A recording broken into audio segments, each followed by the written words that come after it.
high atop the pastoral center of the Diocese of Camden, you're listening to Talking Catholic. Hi, everybody, and welcome to another edition of Talking Catholic. I'm Joan Morrow, and with me, as always, is Mike Walsh. Hi, how are you, Jen? I'm good. How are you?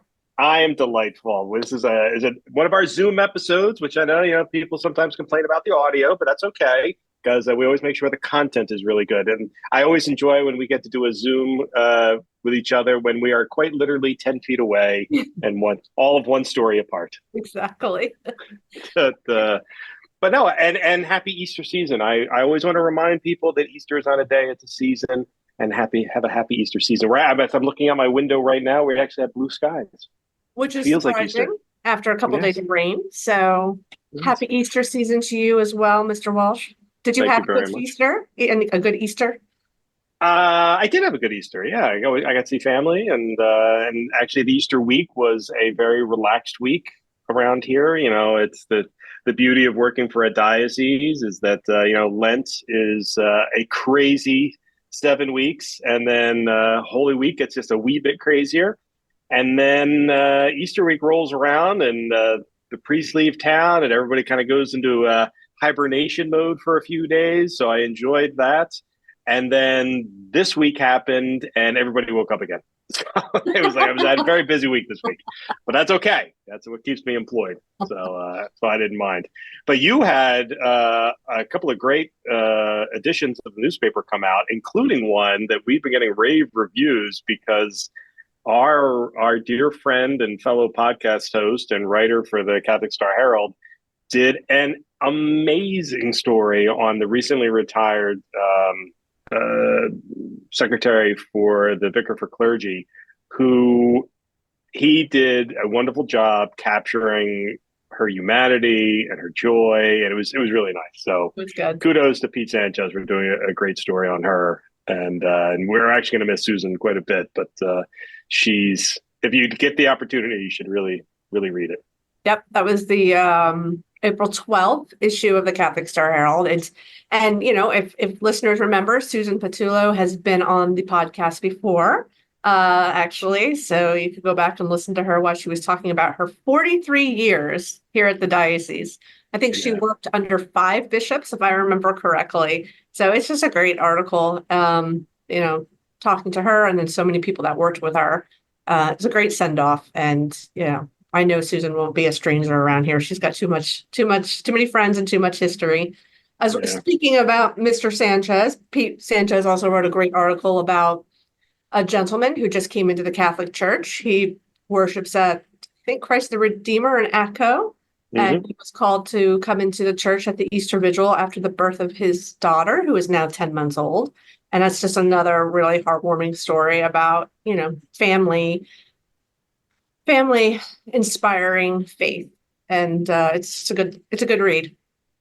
We say that all the time. The Catholic faith, for the spiritual dynamic of it, is above reproach, obviously, but the community aspect is really what I think sometimes falls to the side a little bit when we think about our faith, and I think that has a lot to do with the culture of today. We're all very siloed. We're very, unless it's a sporting event, it seems like we all go our separate ways. But the church is a community, and that sense of community, that sense of family, that's what speaks to people. That's what brings people together. So I hope people will read stories like that and think of the people in their lives and go, you know what, this person should be a member of our community. This person might have an interest. I was actually just talking to our Vicar General today about something similar. He's working on he's preparing for a wedding. And he's working with a young couple, and the groom is not Catholic; he's Episcopalian, but he has sort of an interesting backstory. I actually think it'd be a good story for Pete to do. I'd have to get people to sign off on it, but basically, he grew up Episcopalian, and the entire rest of his family converted to Catholicism, but he didn't because he was. You'll appreciate this, Jen. Serving our country in the military, and he was out of the country when the entire rest of the family converted from Episcopalian to Catholic, and he just sort of became a de facto Catholic when he came back. but never actually converted. And so now he's getting married and they're working through the process and stuff like that. And he says it's been sort of wonderful to see this young guy who considers himself Catholic, but just wasn't able to go through the hoops as he's working towards that progression. So it was beautiful. That is a great story. That's a great story. Yeah. We'll have to talk to him about that very soon. But it's another one. It's and there are these stories in all of our parishes. I'd love to be able to highlight all of them. I think it's a great thing for people to remember that I'm not sure that unless you go to the Easter Vigil Mass that it's at the forefront of your mind, because you won't see it in the other masses. But that's why I always tell people you should go to an Easter Vigil Mass, because it's really a party. It's a beautiful event. It's a beautiful celebration of the Mass. But then you get to welcome. I think the biggest one I saw this year so far was like 15 people coming in. It's like, that's a beautiful thing to see in the church, is people coming in. So I hope people will do that. Agreed. And did you, before we bring in our guests, did you two have a nice Easter season so far? I know you had a wonderful time in Germany on your vacation. I did. I had a beautiful week in Bavaria, Germany, reuniting with some friends that we met 12 years ago when we were deployed overseas, and with my husband. And they were friends who became fast family. And, we keep in touch with them, but to see them in person again after 12 years, to me, the personification of Easter joy to be reunited with them. And it was just like heart speaking to heart again. It was fantastic. And we lived in a very small town. So Easter morning, the church bells go off and we get up and walk to church, which was about, a 1.5 minute walk. And so we got to spend Easter morning and the Catholic church in this small town called Auerbach. And it was really neat to spend Easter morning in another language. Like, we do know some German, so we understood. And plus it's Catholic, so that's universal. So you understand a lot what's going on. But it was fascinating was the tabernacle in this church. It's the tabernacle, obviously, because of the candle is lit.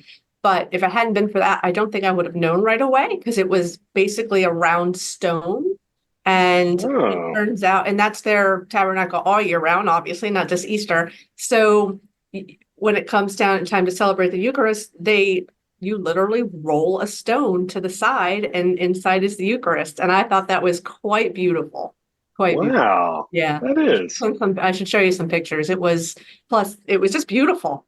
And then we spoke with some local Germans from after Mass in German, and mainly German. My broken German. The other half of me is much better in the German, but it was good. It was a good week. Like I said, a great way to usher in German joy too. Easter joy. The flowers are blooming.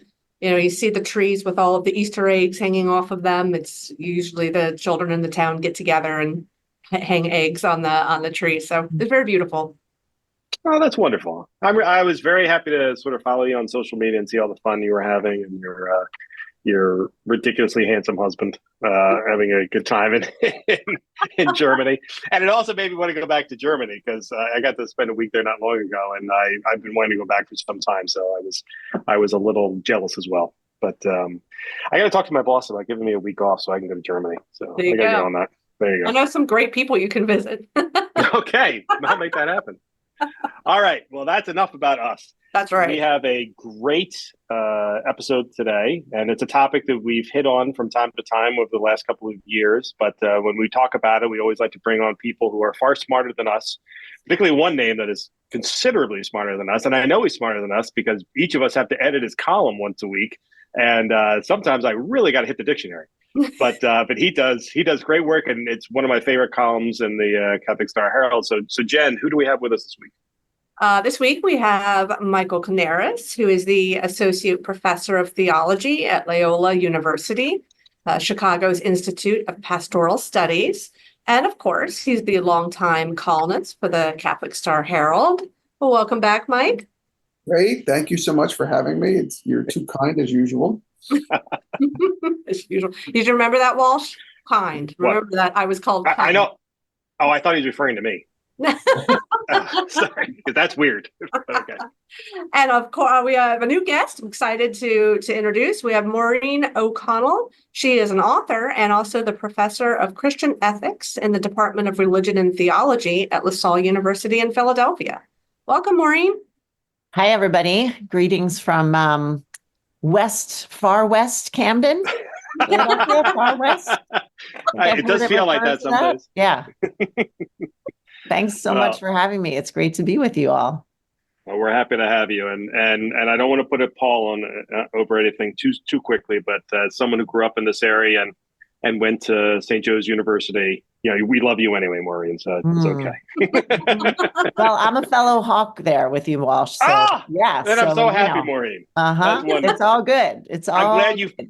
I'm glad you've brought the essence of St. Joe's to the Christian Brothers over at LaSalle. We appreciate that. Yeah, I'm trying, but you know what? They have a beautiful charism. It's been a really neat way of engaging in the diversity of our tradition, our Catholic tradition. Yeah, that makes me very happy to hear. So thank you both for joining us. So the topic we like to hit on every couple of months is the Synod, and Michael has been our resident expert that we bring back year after year. And the thing we really want to touch on the fact is that the Synod is still going on. Because if you're not a Catholic watcher, you may not be aware of it. And we had the parish phase, we had the diocesan phase, we had the regional phase, and so it's sort of been an interesting couple of months. So, Mike, my first question to you is, from your perspective, where are we in the synodal process? Yeah, so this ongoing, first let's say a bit about what synodality is, just to connect back and sort of draw the lens back a little bit. That this word synod, it's literally means being together on the way. It's very connected to the Spanish words caminando juntos, walking together. Pope Francis uses that all the time. And so he has said in a number of places, Pope Francis citing St. John Chrysostom in the early church, that the church and synod are synonymous, that they're related to one another. So what it means to be together on the way is what it means. You talked a bit about this in your opening comments there about community and relationship, that there is, of course, a vertical dimension to the faith that connects us with the transcendent God and the reality of truth across all ages and all generations, but then also something that connects us to one another, that love of God and love of neighbor are basically two sides of the same coin, deeply connected to one another. And so synodality continues to deepen our understanding of that in our day today. And so it's deeply tied, as you mentioned, St. Joe's. Maureen and I have overlapped at various academic stops, both at Boston College and Fordham, at various stages of our formation and teaching and journeys. And so this Ignatian piece, I'm teaching Intro to Ignatian Spirituality this semester in a graduate course. And so this Ignatian formation piece of Francis is an enormous element of this synodality project, because that idea of discerning how we're able to listen with both intention and attention to one another, that's the crucial element to synodality. So we're in the midst of this process, this ongoing process that really doesn't have a foregone conclusion at the end. We're not moving towards some kind of a pre-approved stamp where this is where the synod process ends. There's a theologian named Paul Lakeland, and he has a book on Lumen Gentium, I believe, on the Second Vatican Council document. And the title is A Council That Will Never End, right? Because the ripples of the Second Vatican Council are moving, echoing into our day, moving out into our day. And so I think that this project that we're in the middle of right now is in some ways a synod that will never end. What does the synod look like? What does synodality look like beyond our current moment? What does it mean to take some of these principles of proximity and listening and protagonismo, right? The sort of active engagement and dynamic agency of every person in the church, and what does it look like to integrate that into our life moving forward? So we're in the process of this. We're in media res, right? In the middle of things as we're unfolding this vision that we don't know what the future holds. It's very similar to a marriage. You take those vows and you're saying yes as a promise for your whole life, and you don't know what that looks like. You don't know what the ups and downs are, what the challenges are, what the health and sickness are, what the child or not that's going to be blessed you someday is, but you step out into the dark with a promise of yes, right? The daring promise, to use Rick Velarde's title from another book. And so we're kind of engaged in that process right now, right? We're making this daring promise to the future of the church. And so we're in this as a community unfolding right now. Maureen, I see you nodding a lot. What are some of your thoughts on that? Would you like to add to that? Well, first, I'd like to take one of Professor Canaris's classes. He articulates. Me too. Really, I mean, he articulates some really, complex and nuanced theological ideas, especially about church, in a really clear way. So, I just deeply appreciate that, because that is really what's kind of unfolding with this synod. Synods are an ancient practice. In some ways, there's nothing new about synods. The Second Vatican Council encouraged a kind of return to that practice. And we saw, that has been consistently happening. But I think what I find so compelling about this synod, and it's obviously not Francis's first synod either. He's convened a number of them. But I think it was the synod on the youth that really convinced him that we need a synod on what it means to be church, because he heard very clearly through the church's engagement with young people in that, synod process, which wrapped in 2018, 2019, that they are really longing for a church that is defined by love and by encounter and by a sense of people really belonging to a communion of Christ, a body of Christ that's really trying to be alive in the world. That's the kind of community of faith that young people desire to be a part of. And so I think he was very inspired by them. And so this synod is about how do we be church together? And I think it's very compelling to me that invitation was not one that Francis only extended to the bishops, right? Because normally synods are an opportunity for the bishops to get together and be intentional and attentive, as Mike was saying, to what's happening around particular issues in the church. This time, the Pope has asked all of us to be intentional and attentive.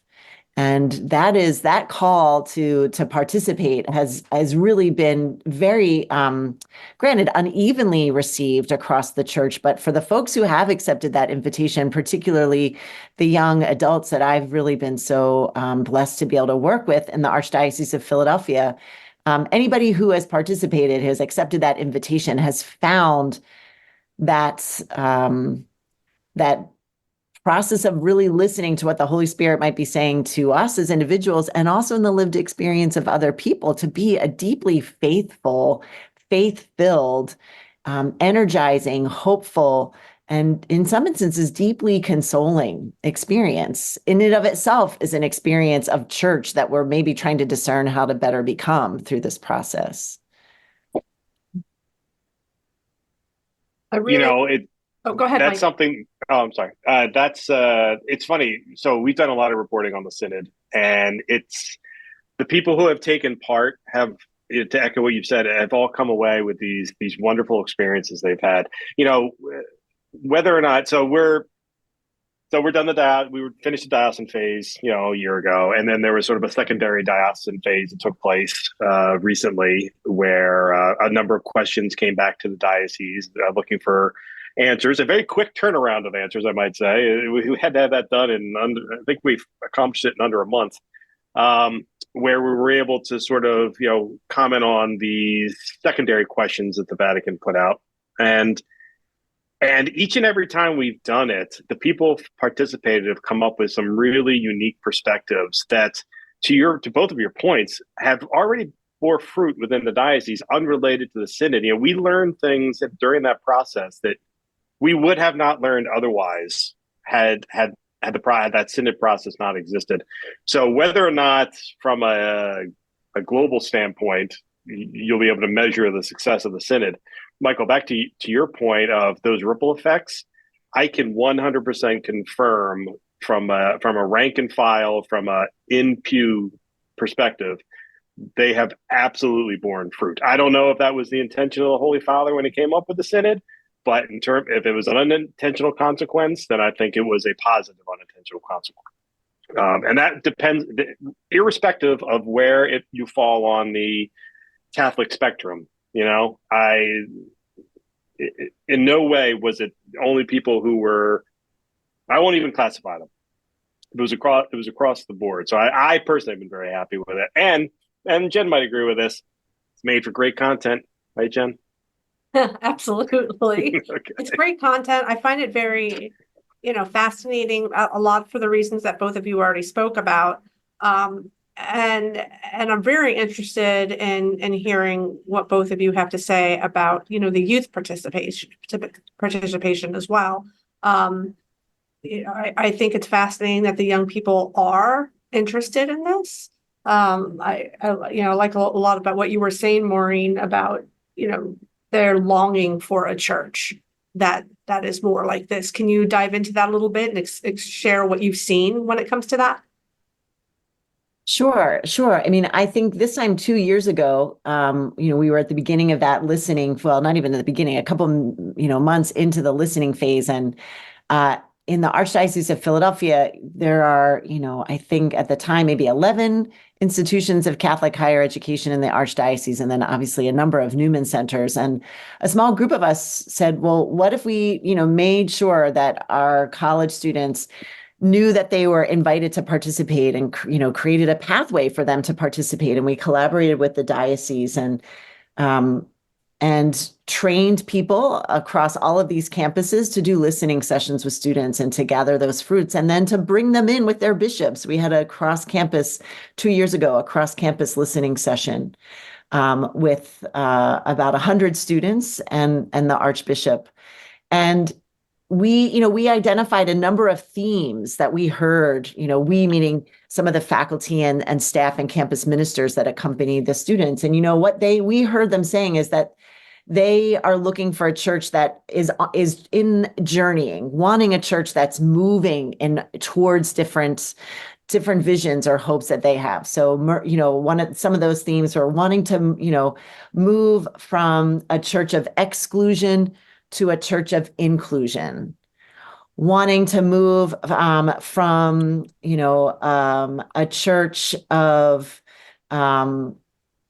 where, young people like them are being led toward a church where they are actually leaders, moving from a church of sort of performance to a church of authenticity. So they were clearly articulating a very strong desire to belong and to be accompanied and also to be affirmed for the gifts that they want to bring right now. And so one of our young adults, Archbishop Perez, allowed us in what we now, like our group, we call ourselves SHEEP, which is an acronym for Synodality in Catholic Higher Education in the Archdiocese of Philadelphia.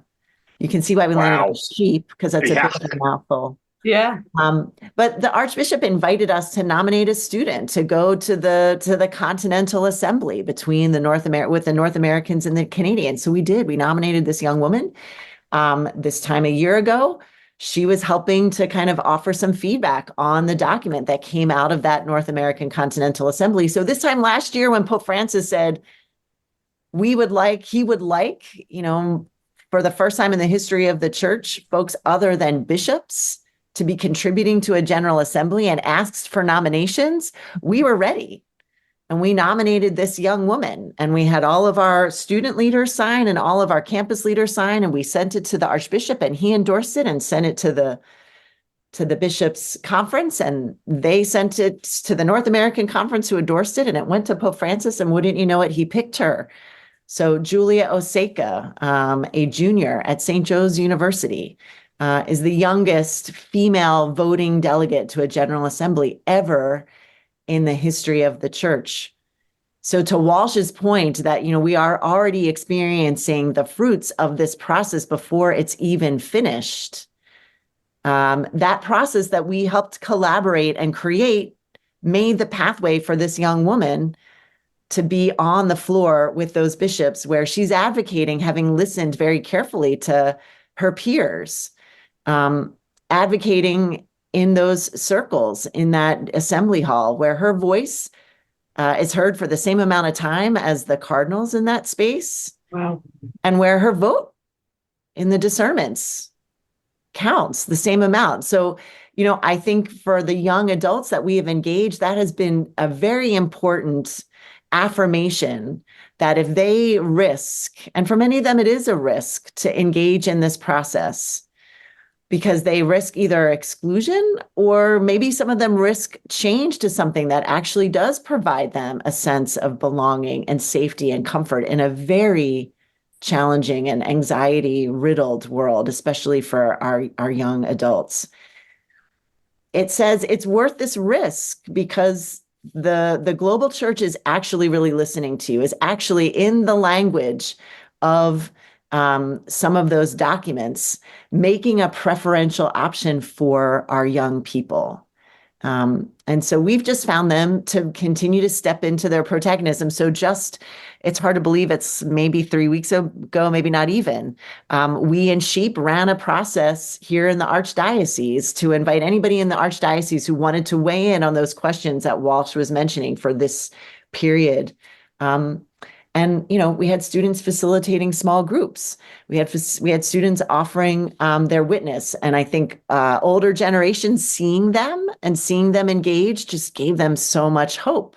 They're a source of hope for our church. So it's been a wild ride. And, as Michael said, we don't know where it's going. And while that can create a little white knuckling, because some of us want to grip the steering wheel really tight, if we let go and recognize the Holy Spirit is at work, and we trust the Spirit, especially as we approach Pentecost, it's taking us in some really places of abundance that I don't think we ever thought possible.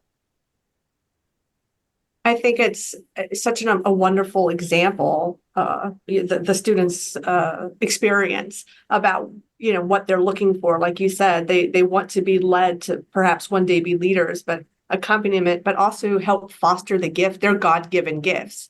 And what better way than to be able to go and be part of that synod, and then for their peers to be able to see that and say somebody is investing in our God-given gifts. Somebody sees that, or as Mike Canaris said, listening. What did you say? Listening with intention and attention. That's beautiful. I love that.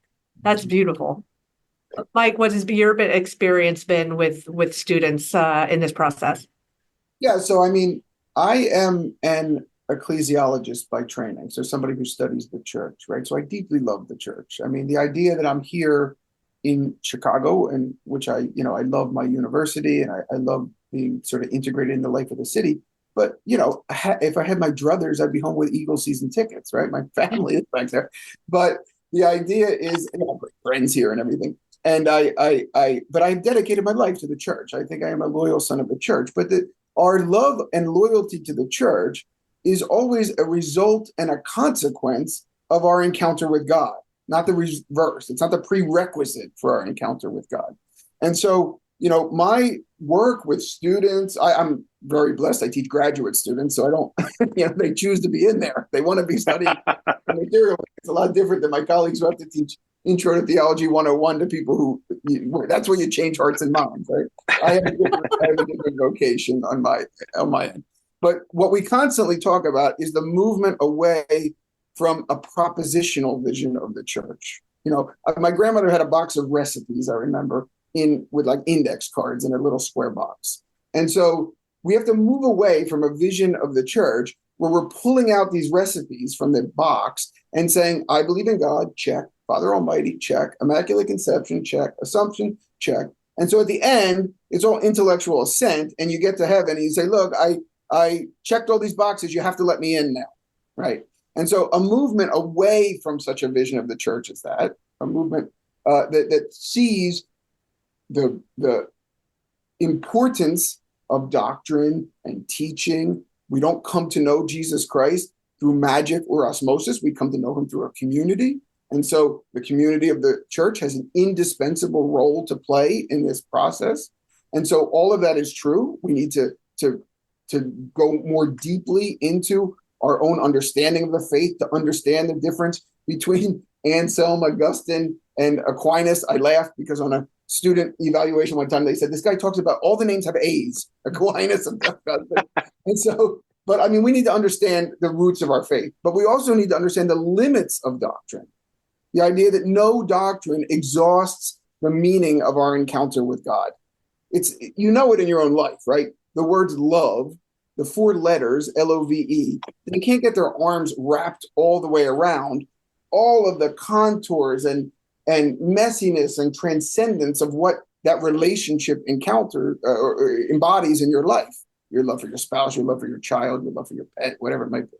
And so that's a human reality, and the words can't exhaust the meaning of it. Now we're going to transpose that to a transcendent reality with the incomprehensible, ineffable, absolutely mysterious God.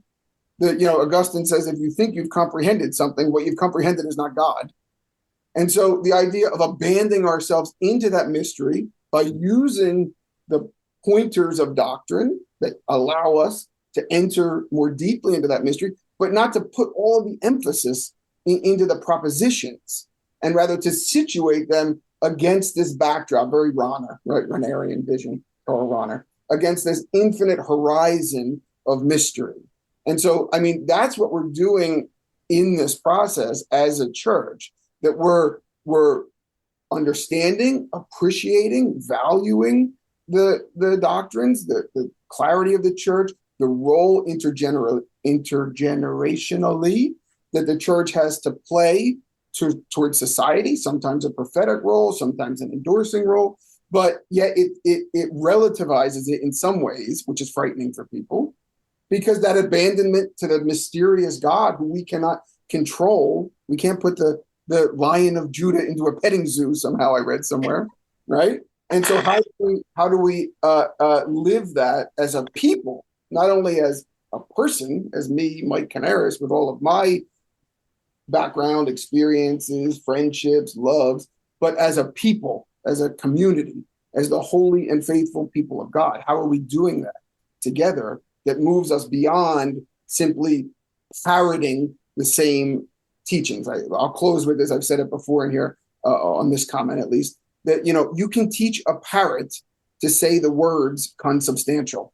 With enough time and patience, you can get it to repeat it. It doesn't mean it's praying the creed, right?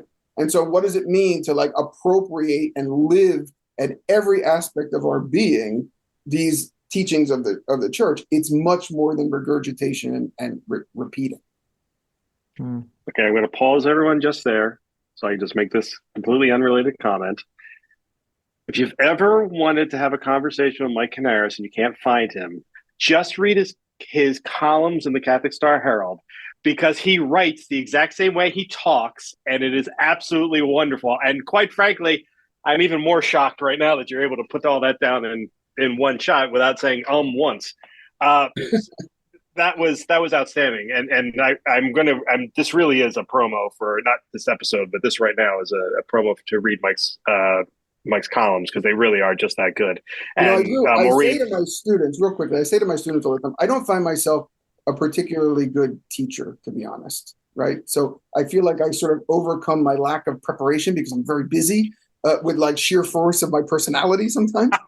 But I think there's a real skill set in being able to take deep theological conversations and make them accessible to wide swaths of the population. And I do think that I have a knack for that. I think but because of the work with the Star Herald, to be perfectly frank, it changes the way you look at the world when you say, I got to write something this weekend on Sunday. Most of my articles I write on mute while I'm watching football. The TV. Wow, you're better than me, Mike. Oh my goodness, don't even. but you're seeing the world differently as you think about, how can I share this with people? Bring them along with me into the conversations of live theological questions in academic settings and otherwise. And so I'm constantly trying to do that for the people of the Diocese of Camden, like in foster conversation in new ways that make sense to them, not simply talk at them or talk above their heads, but include them in this life of the mind that we're engaged in as academics. I'm glad you say that, Mike, because you've been a columnist for us for a while, and I was very happy when our former managing editor Carl Peters brought you in, because that was what I wanted.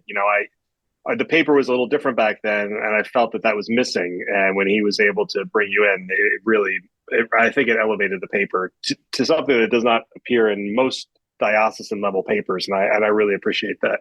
However, now that I know your process, I am now going to go back and see if I can do an analysis of all of your columns that took place during the NFL season, and which of them took place when the Eagles won, and which one of them were written when the Eagles lost, and see if there's a contextual difference at all. Was he angrier? Did the columns come forth as angrier after a loss? I'm not right till like Wednesday when they lose on Sunday. Like Monday and Tuesday they lost.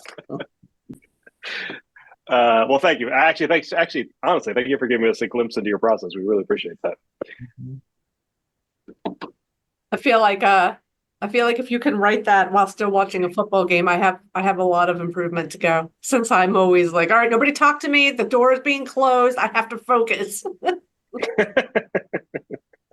I also appreciate, that, Michael's attempt to sort of, situate himself or articulate his vocation as a theologian, because I've been giving this a lot of thought as an ethicist. I'm trained as an ethicist. So the questions that you named about how do we become a people, right? Those are ethical questions. And I do think that at the heart of this synod is this invitation to become a people, especially in the United States, where we're now increasingly, both in our culture, but in our church, so incredibly polarized and so divided.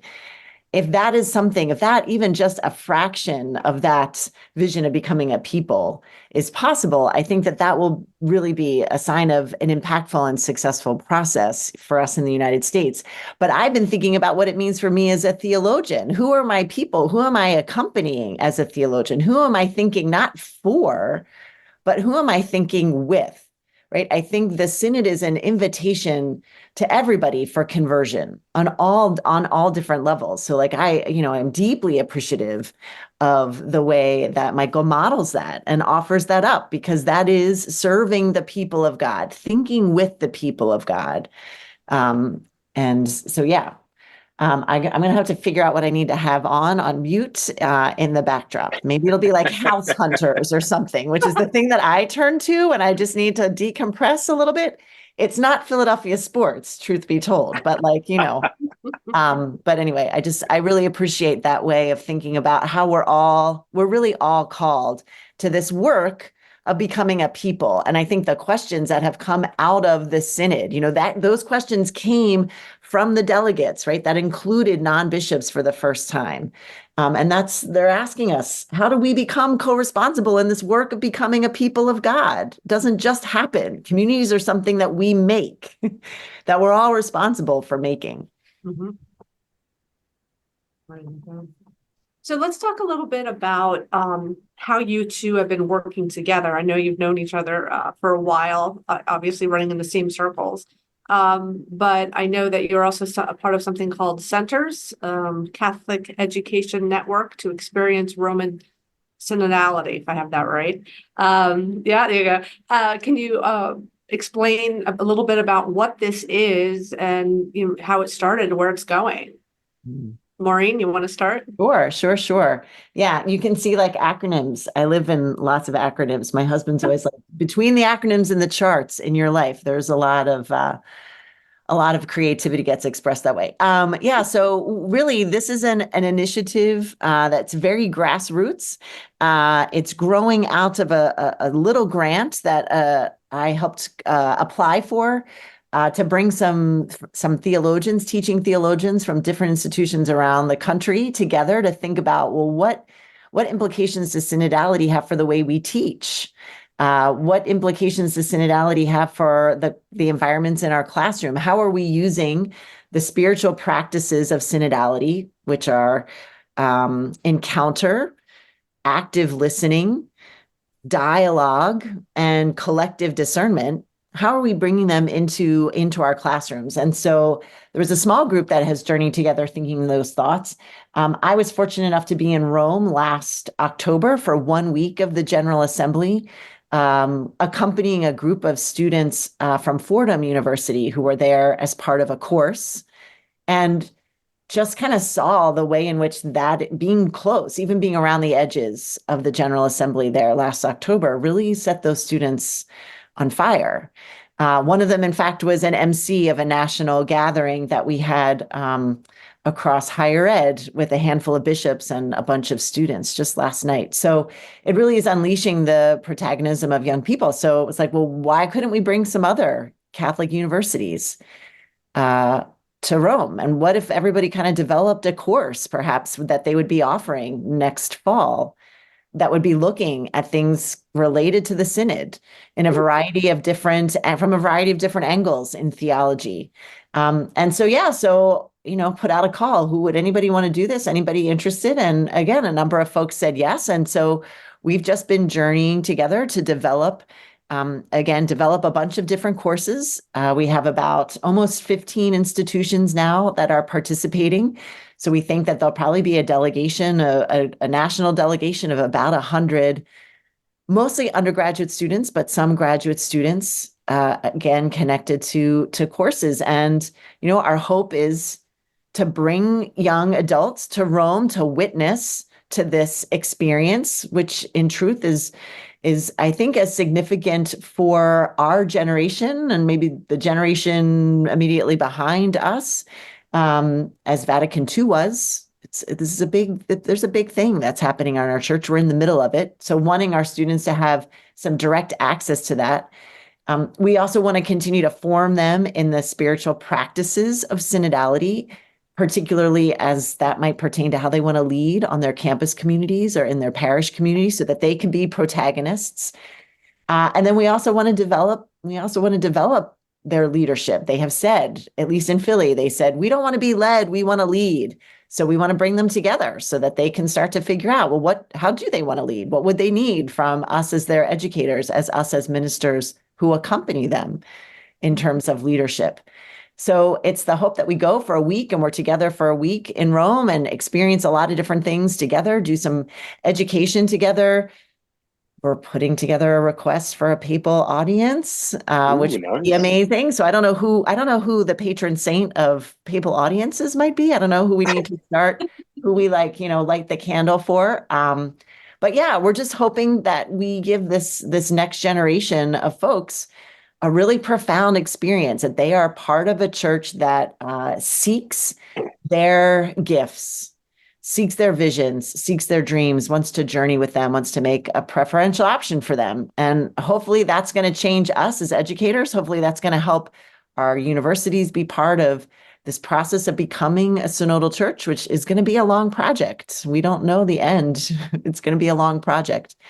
And I don't know, we're going to rely on Michael's really well-vetted list of great Italian restaurants all over Rome to enjoy some good company with one another, because we don't tend to collaborate that much in higher education. Believe it or not, we compete with one another. So the opportunity to collaborate deeply like this across these institutions, I'm collaborating with colleagues and designing educational experiences. It's so much fun. So yeah, working together to create coursework for courses, but also the group that will be going to Rome would be a mix of educators and students. Do I have that correct? You do. Yeah. So again, it will be, it's so the folks, there's a nice cohort of us from Philadelphia. And the cool thing about the folks in Philly is that we're all teaching the same course and collaborating on designing the same course, which again has never happened in the history of the Archdiocese of Philadelphia, that you can have 4 institutions of higher ed with 4 different faculty designing a course that's going to be offered on these 4 different campuses in a collaborative way. So if again, we're looking for fruits of synodality, this collaboration as opposed to competition, this becoming a people in the context of higher education in Philly has been fantastic. So there's a number of us from Philadelphia. We've got Loyola Chicago. We've got the University of San Francisco. We've got the Catholic Theological Union. We've got Georgetown. St. John's is in the midst of trying to get there in Queens, trying to get, join us, get some details worked out. I'm trying to think of some of the other institutions that are coming with us. It's just a really nice broad array. Fordham, yep. Loyola, New Orleans.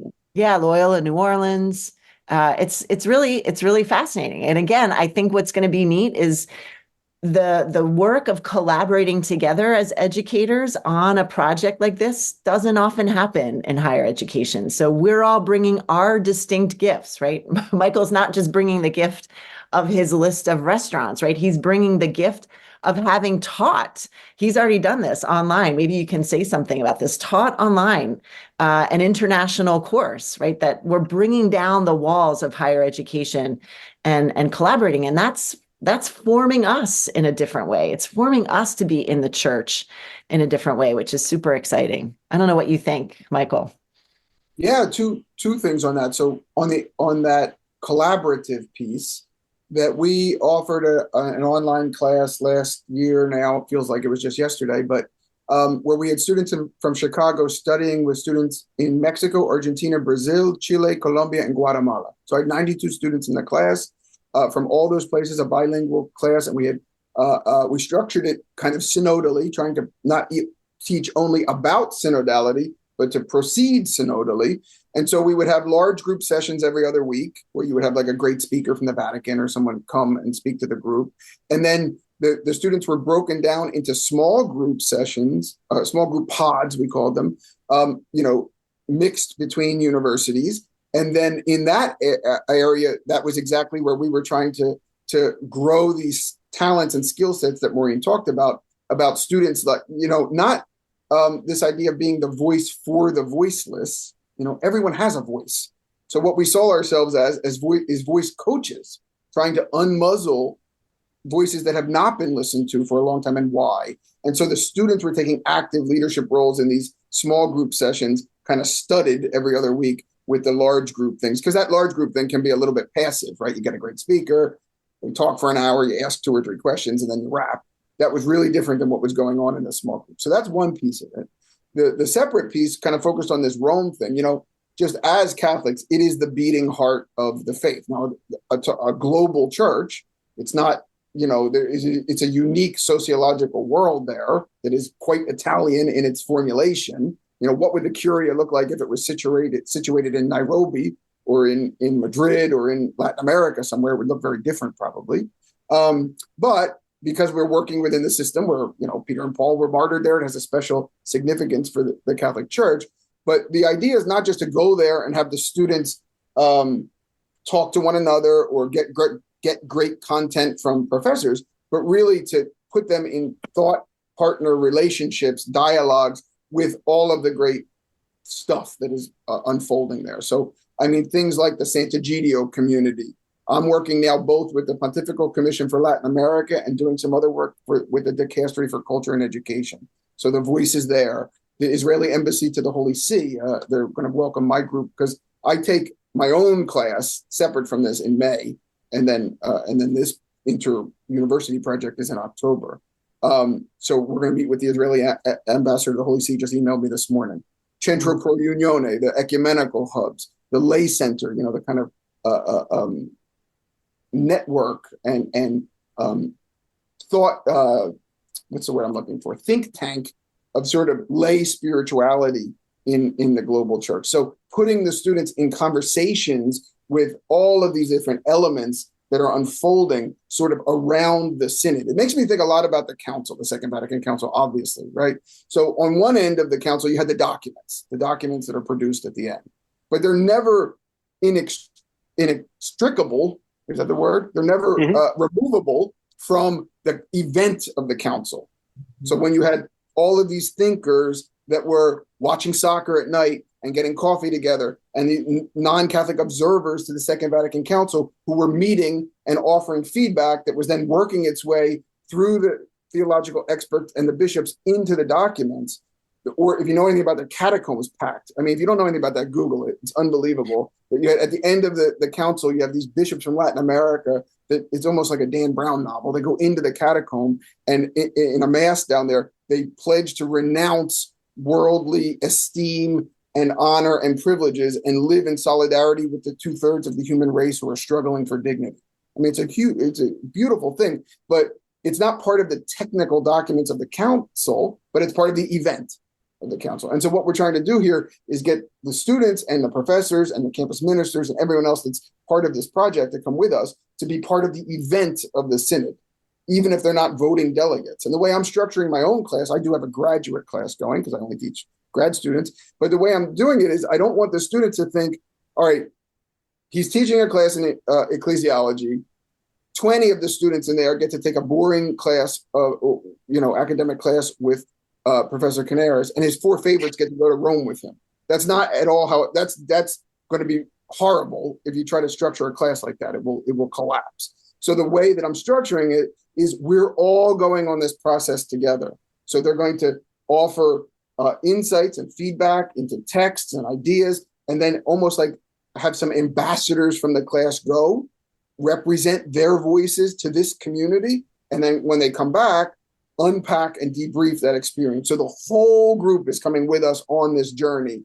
And so that it's not, trying to broaden and stretch out that idea of whose voices can be heard, whose voices are a part of this process. And so, again, trying to get us to integrate and orbit around and intersect with the idea of the event of the synod in powerful ways. I mean, that's so exciting to be invited to participate in a project like this. And hearing both of you speak is just another reminder. We've all heard so much talk about the synod, both for and against, or this is just, if you ask, in my opinion, a result of the synod that was unseen. Right? Like, especially if you're thinking, oh, well, they just want to change the church, or when it comes to naysayers. But this has nothing to do with what's actually going to come out of the document. This is what has spurred from the synod, which is a collaboration, like you said, Maureen, on a level that's not often seen with so many universities working together. Or like you said, Mike, the idea that you're not your favorite student gets to go. No, this is the ambassador who will come back. And to me, that's just a beauty of the synod that the Holy Spirit must have been involved in to see these unforeseen morsels of love, I guess, however you want to say it. I like morsels of love. Morsels of love work.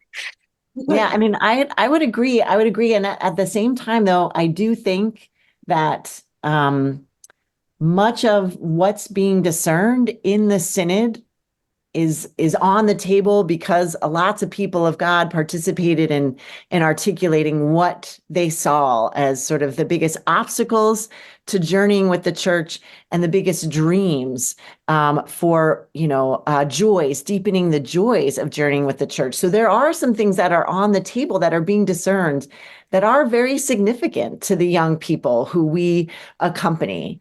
And so for many of them, and I think, part of why we want to bring them to Rome is to give folks in the room and in those spaces some courage to really be both intentional, coming back to Mike's ideas, intentional and attentive to the way in which what they are discerning is going to impact the young people who have said, we're not the future of the church, we are the now, of the church. So I think part of at least my hope is, to just sort of help some of those delegates who might not have ongoing direct encounters and experiences with young adults to perhaps offer that as an opportunity, in addition to just providing the support to the 2 U.S. college students who are voting delegates and carrying an awful lot of responsibility in making sure that really critical things do get thoroughly discerned and talked about in this process, that we become a people even more, more deeply connected to one another, having weighed into some of the tensions that have been named through this process, not necessarily running from them. So, and we don't know what the outcomes of those things are going to be. So again, to be close to that kind of uncertainty and that sense of deep hope in the Holy Spirit, I think will be very important too.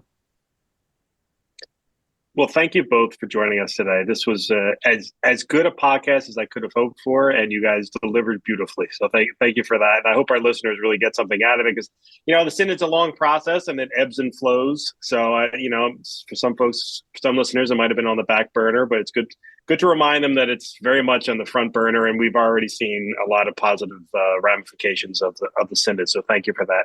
Maureen, you're welcome on the podcast anytime. Feel free, and if you'd ever like to, compete with Mike as a columnist, we are always open to receiving columns. So that's if you're ever cool. interested, Clearly, I need to become a subscriber. So yeah, your subscription list just went up by one. Yeah, that we like to hear. All right. Well, thank you to our listeners. Thank you to all of you, Jen. Thank you very much for putting this together, and we will talk to everybody again next week. See you, everyone.